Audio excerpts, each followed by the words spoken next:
I'm sorry, guys. Give me just a second. I'm putting on a pair of gloves right now because apparently the way I talk to some of you is coming across as a bit rude. It's coming across as a bit Ed-like, and we wouldn't want that. So I'm putting on a pair of gloves. More appropriately, I guess in this situation, I should call them kid gloves. How are you, Jay? You are the only team without a win so far at the end of week 3. Let's talk about it, Jay. You scored 238 points. That would make you the 5th ranked team as far as points are concerned. Number 1 at top of the points allowed mountain with 313 allowed.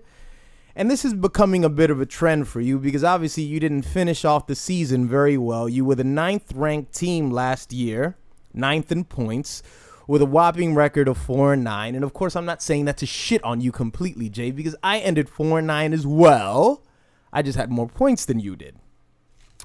So you are winless so far, and you're getting a little bit defensive. I get it, Jay. Your team's not good, so, you know, I understand. And I'm putting on these kid gloves because what I want to let you know is that you are not the worst team in the league, my friend.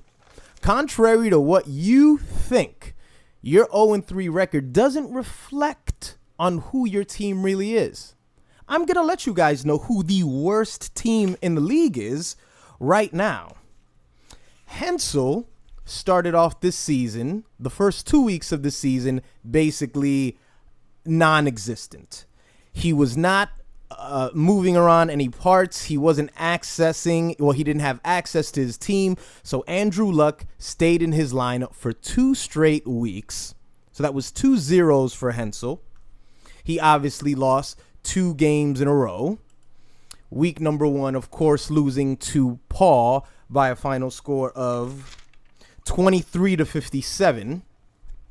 And week number 2, losing to Orlando by a final score of 91-36. Hensel has put up several zeros in those first 2 weeks. Obviously, he beat Pedro, and we'll get to that. Hensel put up several zeros throughout those first 2 weeks and even put up a -2 by his defense. What would shock you even more than that, Jay, is when you look at the total scores of all teams, Hensel has racked up 159 points. If you look up just a little notch higher above that, in the 9th position of lowest point totals, it's Paul with a total of 163 points. That's right. Only 4 points separates Hensel, who's basically played 1 week of fantasy, compared to Paul, who's been a participant in every week so far. Only 4 points separates each of them.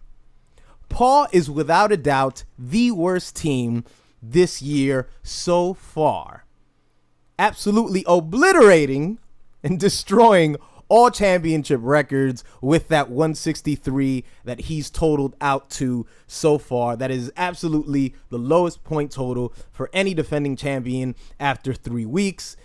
He's 9th in scoring, as I said. Paul has evaded the lowest scoring team, the Tito Award. He's evaded that 1 week out of this season, and I think he's really earned it every time because, okay, we can't shit on Paul and not shit on Hensel for not updating his team, but at one point this thing is just veered so far off into like the extreme that you've got to like eliminate Hensel out of the league the first 2 weeks and just name Paul just the 9th team, and there were no 10 teams because it's just been that bad. I mean, what did he score against me this week? He scored 45 points. It's just not looking very good for Paul. And what I have noticed too is that Paul, he's panicking a little bit, which is something that you guys tend to do.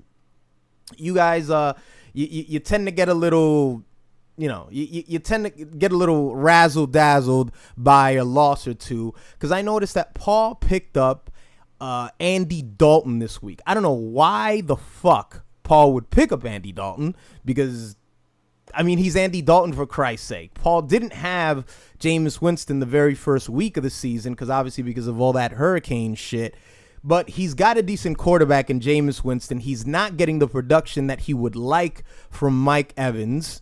And he's bringing back LeGarrette Blount out from his bench and onto his starting lineup. Paul's being a little romantic here. He's picking up LeGarrette Blount. He's picking up Mike Evans, two guys that did very well for him last season. But let's see how long he's willing to hold on to these players, until he can make some serious moves. I mean, if Paul loses 2 straight weeks, you may have to offer up a Mike Evans. How near and dear is Mike Evans to you, Paul? Because I'm pretty sure you've had him before last season, if I'm not mistaken. Paul is without a doubt the worst team in the league. That brings me on to another thing that I've noticed here in fantasy, and I want to help you guys out, okay? And I don't say that because I'm 3-0. Even last season, at this point, when I'm pretty sure I was either 0-3 or 1-2, I always want to help you guys out, because I don't just want to beat you. I want to beat you at your best. What I've noticed is that a lot of you are leaving points on the board by way of a position that many of us don't really deem to be a important position, and that's the kickers. The kickers, you guys are leaving a lot of points on the board, and I'll list 4 owners here who are dropping the ball as far as that. We have Paul, who's got the Patriots kicker. By the way, I'm not going to name these kickers because kickers are not people. Paul has the Patriots kicker who has gotten him 25 points. He is the 12th ranked kicker. Dro has the Dallas kicker who has 26 points. He's the 10th ranked kicker. Eric has the Green Bay kicker who has 20 points. He's 19th ranked. And Andy, for whatever fucking reason, and this is just Andy being Andy, has the Colts kicker who does not have Andrew Luck. Their biggest offensive weapon is 30-something-year-old Frank Gore, if he's not in his late 20s, but he's obviously past his prime. He's got the Colts kicker, who has 17 points, and he's the 25th ranked kicker. Now, guys, I get it. These are kickers.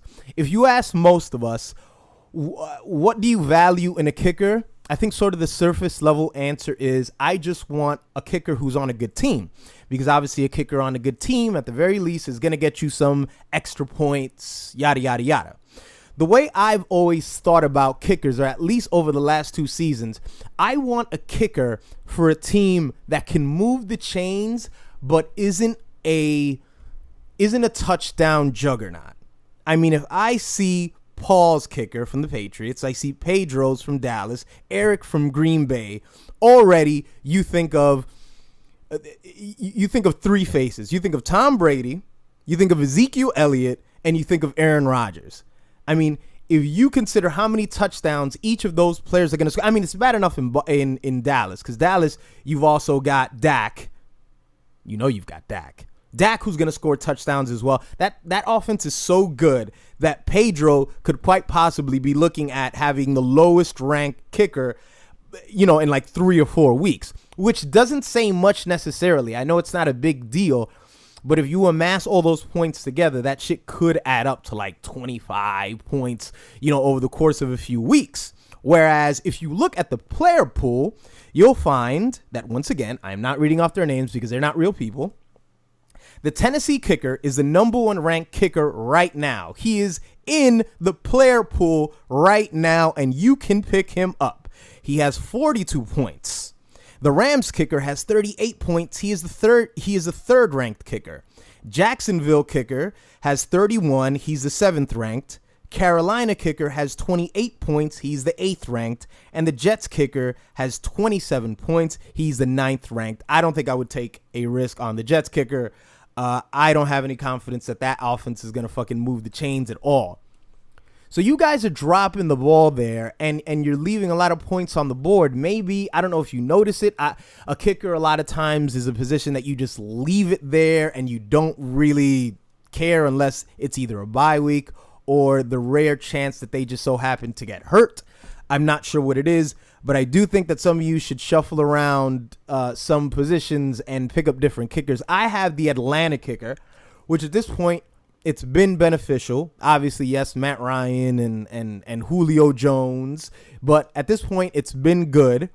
And if I need to make a change, I'll make a change. But the rest of my team is, we're looking pretty good. Let's get to this week's scores. I don't know where that voice came from. I defeated Paul 126 by 45.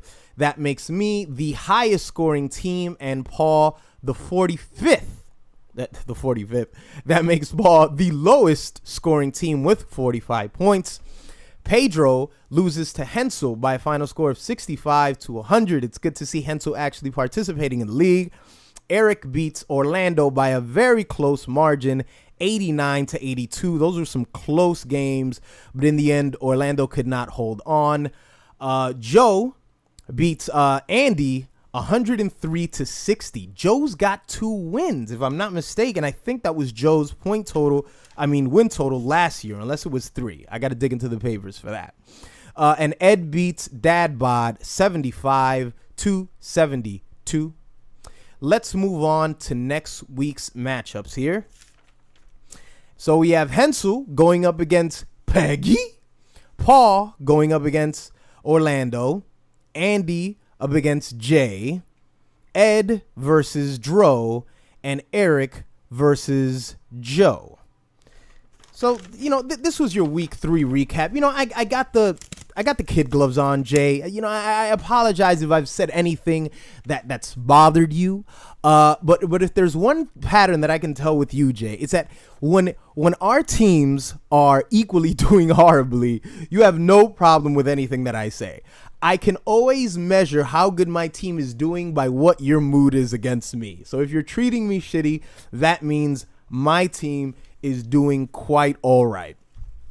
If you guys notice that my voice is maybe a little strange, I'd also like to let you guys know on a personal note that just about 2 days ago, I fucking woke up with a case of Bell's palsy.